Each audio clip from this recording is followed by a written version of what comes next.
usually doesn't take much snow to make driving a little dicey and dangerous in the tri-state. I'm going to call it a nightmare, Paula. Yeah. Long after the snow ended, icy roads made driving in many Cincinnati neighborhoods downright dangerous. Hills gave drivers the hardest time. Westwood Northern Boulevard had to be closed due to the snowy conditions there. Local 12's Christian Hauser has been asking questions about why the city was just so late in getting streets cleared. And Christian, what did you learn? The thing that I noticed, I didn't see any salt trucks out last night.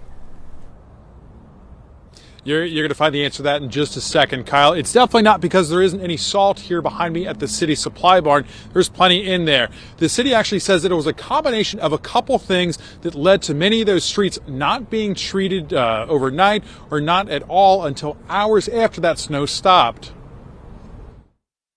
I talked with Ron Grouse, owner of Ron's Complete Auto Body, about cars coming in that had crashed this morning. As of 2 o'clock today, 14 cars. How does that compare to a normal day? We only have probably 2 or 3 a week. Grouse says he knew something wasn't right on his way into work. There was wrecked cars everywhere. On Glenway, Queen City Avenue, Quebec Road. When I came into work this morning at 7:30, the side roads was not even touched. And Bridgetown Road, where I live at, was not touched. Reading Road was especially bad. This crash involving 3 cars and a school bus was just one of many on the road. I asked the city why the roads were in such bad shape. A spokesperson says there were 2 main issues. Workers began treating the roads with rock salt yesterday afternoon around 2 p.m.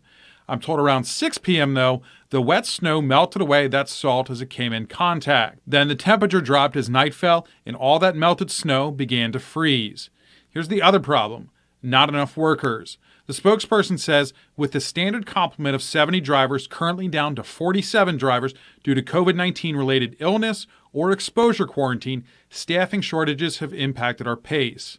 I talked with Councilmember Greg Landsman, who's on the Law and Public Safety Committee, about the problem. What can or will the committee do to make sure that these drivers are safe the next time we have a snow incident like this? It's a really good question, and my family and I got caught in the middle of it last night on Beachmont, and so the frustration I understand, and it's very much real. The challenge is that in addition to COVID, we've just underinvested in public services for a long time. Since I've been on council, we have been adding more crews, but we're nowhere near where we need to be. We need way more crews. So you can see the answer is simply hire more workers to have them on the streets. And that's something that Landsman says the city needs to make a priority. He says this issue will be discussed at the next Law and Public Safety Committee, and we'll be there to update you on anything that comes out of that. For now, live in Camp Washington, Christian Hauser, Local 12 News. All right, Christian, thank you so much for getting answers to those questions that so many of us had. Thank you. And Cincinnati police warn as the temperature drops tonight, any street that's wet could refreeze and cause more crashes.